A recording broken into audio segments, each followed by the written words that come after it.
Kidney એ આપણા શરીરની નાની પણ ખૂબ જ મહત્વપૂર્ણ ડિટોક્સ ફેક્ટરી છે, જે રોજબરોજ લોહીને શુદ્ધ રાખીને શરીરને ઝેરી તત્વોથી મુક્ત રાખે છે. પરંતુ કિડનીને સ્વસ્થ રાખવા દરેક માટે કેટલીક વાર મુશ્કેલ બની શકે છે.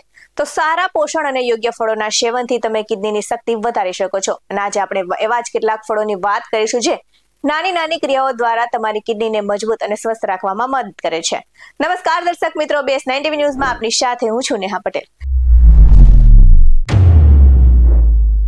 કિડની શરીર માટે સાયલન્ટ સુપર હીરો છે. શું તમે જાણો છો કે તમારી કિડની ડે એન્ડ નાઇટ સતત કામ કરે છે અને શરીરને ડિટોક્સ કરે છે?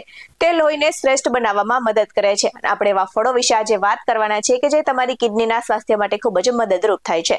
તો કિડની હેલ્થ માટે બેસ્ટ છે બ્લુબેરી, કેમ કે બ્લુબેરીમાં સોડિયમ, પોટેશિયમ અને ફોસ્ફરસ જેવા તત્વો ખૂબ ઓછા હોય છે અને તેમાં રહેલા એન્ટીઓક્સિડન્ટથી કિડનીના કોષોને નુકસાનથી બચાવે છે. તો બ્લુબેરીને તમે રેગ્યુલર ખાઈ શકો છો અને આ સાથે જ ઓટમીલ, દહીં અથવા તો સ્મૂધી બનાવીને તેને ખાઈ શકો છો. તો આ સાથે જ કેનબેરી ખાવાથી યુરિનની નળીઓ સ્વસ્થ રહે છે, જે કિડની પરનો ભાર ઘટાડે છે અને ઇન્ફેક્શન સામે રક્ષણ આપે છે. તો બળતરા ઓછી કરે છે.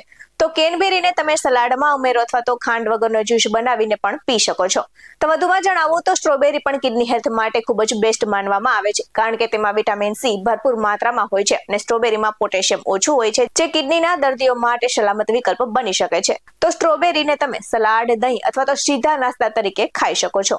આ સાથે જ કિડની સ્પેશિયાલિસ્ટ ડોક્ટરોનું કહેવું છે કે સફરજન ખાવાથી પણ ફાયદો થાય છે, કેમ કે તેમાં રહેલું ફાઈબર અને પોટેશિયમ, સોડિયમ ઓછું હોય છે. તો આ સાથે જ કોલેસ્ટ્રોલ ઘટાડવામાં અને પાચન સુધારવામાં તે મદદ કરે છે. એટલે સાથે જ કાચા સલાડમાં અથવા તો તજ સાથે શેકીને સફરજન ખાઓ તો વધુ ફાયદો થાય છે.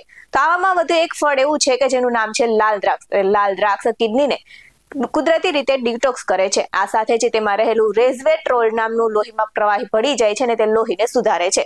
તો કિડનીને લોહી ફિલ્ટર કરવામાં તે મદદ કરે છે અને લાલ દ્રાક્ષને ઠંડી કરીને નાસ્તા તરીકે અથવા તો ફ્રૂટ સલાડમાં ખાઈ શકાય છે.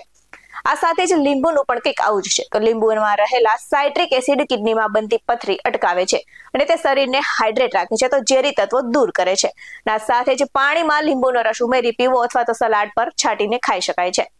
આવા જ વધુ અહેવાલ સાથે ફરી મળતા રહીશું. તમે મારી YouTube ચેનલને સબસ્ક્રાઇબ કરવાનું અને અમને Facebook અને Instagram પર ફોલો કરવાનું ભૂલશો નહીં.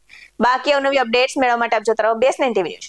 અહીં આપવામાં આવેલી જાણકારી વિવિધ નિષ્ણાતોના જણાવ પર આધારિત છે. BS9 TV ન્યૂઝ આવી કોઈ પુષ્ટિ નથી કરતું. નમસ્કાર.